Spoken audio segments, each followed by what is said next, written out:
আসসালামু আলাইকুম। চলে আসলাম গল্পের দ্বিতীয় পার্ট নিয়ে।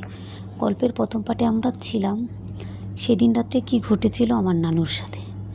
তো কী ঘটেছিল সেদিন রাতে আমার নানুর সাথে সে কথা বলতে আমার এখনও গা শিমড়ে ওঠে, ভয়ে বুক দুরপুর দুরপুর করে।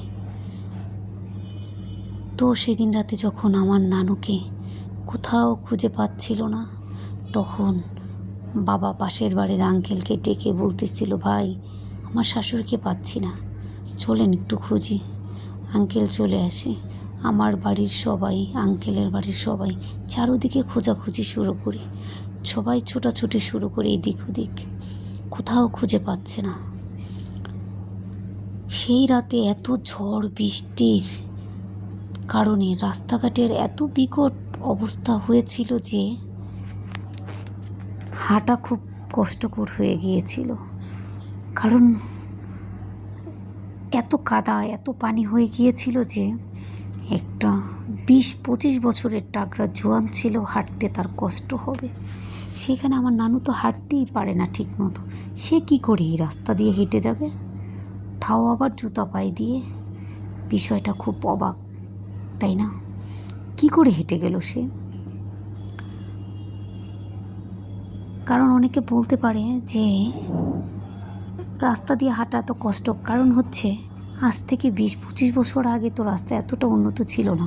ঝড় বৃষ্টি হলে কাদায় জড়িয়ে যেত, তার জন্য রাস্তায় হাঁটতে অনেক কষ্ট হচ্ছিল। এতটা কাদা হয়েছিল যে এক পা দিলে আরেক পা টেনে উঠানো খুব কষ্ট হয়ে যাচ্ছিল। তারপরও সবাই এদিক ওদিক ছোটাছুটি করে খুঁজতেছে, কোথাও পাচ্ছে না। সবাই চিন্তায় পড়ে যায়, যে মানুষ হাঁটতে পারে না এই কাদা দিয়ে কি করে সামনে এগিয়ে যাবে। তারপরও সবাই এদিক ওদিক ছোটাছুটি করে খোঁজার জন্য। আমিও তাদের পিছু পিছু চলে যাই। যেতে যেতে হঠাৎ করে আমি আলাদা হয়ে যাই। যখন আমি পিছু ফিরে দেখি সবার কাছ থেকে আলাদা হয়ে গেছি, আমার খুব ভয় পায়। আমি সামনে যাব না পিছে যাব ভেবে পাচ্ছিলাম না। তারপরও আমি এক পা দু পা করে সামনে এগিয়ে যাই। হঠাৎ করে সামনে আমি বাবাকে দেখতে পাই। বাবাকে দেখে বললাম, বাবা তুমি? বাবা বলে হ্যাঁ।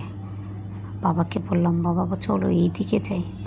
বাবা বলল, না এই রাস্তার দিকে যাওয়া যাবে না, এদিকে আরও অন্ধকার আর রাস্তার অবস্থা অনেক খারাপ। তার নানু তো হাঁটতে পারে না ঠিক মতো, এই রাস্তা দিয়ে কি করে যাবে বল।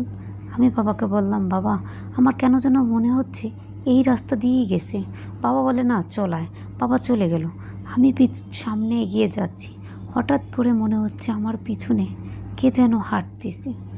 আমি ভয় পেয়ে যাই, তারপরও সামনে আগাই। সামনে আগানোর পরে আমি সেই পুষ্কুনিটা দেখতে পাই। পুষ্কুনিটা দেখে আমি তো অবাক, কি চিৎকার দিব না ভয়ে কান্না করব না কি করব আমি ভেবে পাচ্ছি না।